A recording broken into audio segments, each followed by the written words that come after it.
Bonjour, j'aimerais vous parler d'une expérience exceptionnelle que j'ai eue dans ma carrière d'archéologue.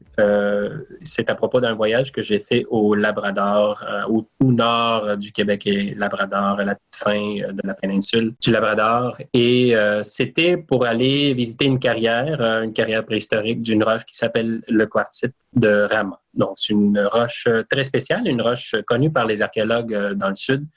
Parce qu'elle est très spéciale. C'est une roche luisante, translucide, très belle, qui, comme vous voyez, on peut voir que la lumière passe à travers.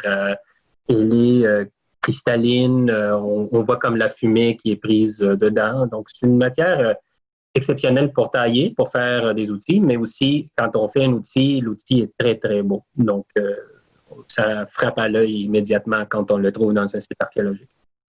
Et donc, moi, j'ai eu la chance inouïe de pouvoir y aller une fois dans ma vie. J'ai été invité par les Inuits du Québec et du Labrador et par Canada pour aller étudier ce site-là. Et ça a été tout un périple pour se rendre à l'endroit. J'étais déjà au Nunavik et j'ai dû prendre un Twin Otter, un avion, pour me rendre sur la côte du Labrador, une base abandonnée de l'OTAN, où on a pris un Zodiac jusqu'à un bateau, un longliner, qui a remonté la côte du Labrador jusqu'à Saglec Bay pour reprendre un Zodiac qui nous a amené au camp de Parc Canada.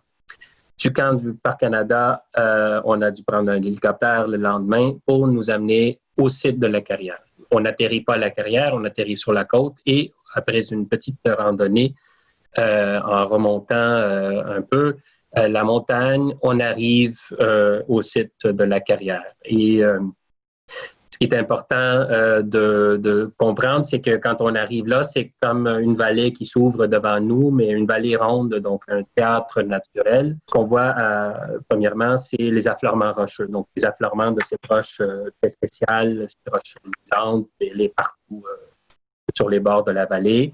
Et ensuite, quand on regarde par terre, ce qu'on voit, c'est qu'on est en train de marcher sur des milliers d'artefacts, des éclats, des outils abandonnés. Parce que les gens sont allés là depuis 8000 ans, les ancêtres des Inuits et des Inuits, pour fabriquer leurs outils. Et donc, quand on arrive là, ce qui est absolument incroyable et frappant pour l'archéologue, c'est que devant nous, à perte de vue, ce qu'on a, c'est des milliers d'artefacts qui sont le produit de centaines de générations d'Autochtones qui sont allés là pour fabriquer leurs outils dans cette matière vraiment exceptionnelle, très, très belle.